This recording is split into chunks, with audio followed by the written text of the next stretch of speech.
ndodh. Mirë po, për t'ua shpjeguar sa më thjesht, është që jo thjesht viden të dhënat personale, por përmes tyre, këta persona që i kanë në dorë këto dhëna, nesër mund të marrin një kredi. Ose mund të shkojnë dhe të kërkojnë dhe të gjurmojnë ose të ndryshojnë për shembull pronësinë e çdo njërit prej nesh.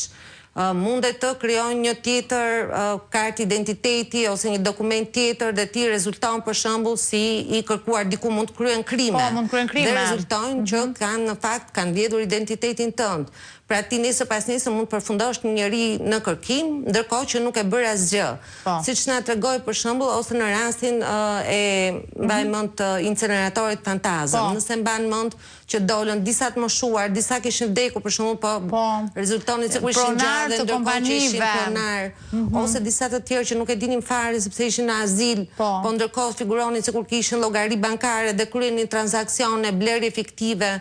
Kjo është mënyra se si keq përdoren që ti as ndoshta nuk do ta marrësh vesh kur se si keq përdoren të dhënat personale. Ku shkon përgjegjësia për këtë? Ajo që është më rënda është që pra përveç rrezikut të përhapur që mund t'i ndodhet çdo kujt, është që këto të dhëna dhe të dhënat shtetërore që kanë lidhje me agjencitë, në mënyrën se funksionojnë institucionet shtetërore, gjenden në duar të personave që mund t'i përdorin, keq përdoren ato pastaj me përmasa të tjera dhe që përbëjnë një si thua nivel tjetër rreziku. Ky është edhe rreziku më i madh. Këtu pas ndalim dhe ndërkombëtarisht e marrëdhëniet me ndërkombëtarët, sepse kemi parasysh që sërish në rastin e hakerimit të famshëm iranian ose sistemi Teams, skandali me sistemin Teams në atë kohë, një nga shqetësimet më të mëdha që u ngrit edhe nga ambasada amerikane, madje pikërisht nga ambasada amerikane kemi mësuar që kishte ndodhur ky skandal nga takimi me zotin Balla në atë kohë, i sapo ardhur si ministër me çfarë kujtoj,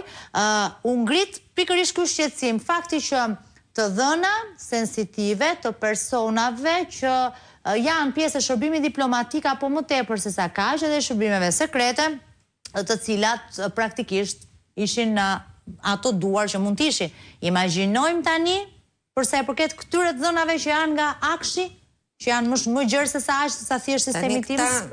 Praktikisht këtu nuk bëhet fjalë vetëm si skandal ndërkombëtar kanë fjalën kjo, shkon në atë nivel, po. Për të dhënat në nivel shtetëror dhe këtu përfshihet çdo gjë, sepse këto janë sisteme që janë të ndërtuara dhe integrohen me njëra tjetrën dhe të gjitha pastaj rrinë në një qendër. Dhe me sa kemi parë dhe çfarë zbuluar dhe nga dosjet hetimore është që në të gjitha këto sisteme ka një rrjedhje informacioni, pra informacioni del, regjistrohet diku tjetër, pra këto depozitohen në mënyrë paralele dhe pastaj këto përdoren për forma të ndryshme dhe për motive të ndryshme, për të shantazhuar njerëz, për të marrë para, për të ndryshuar të dhëna, për të përdorur në favor të njërit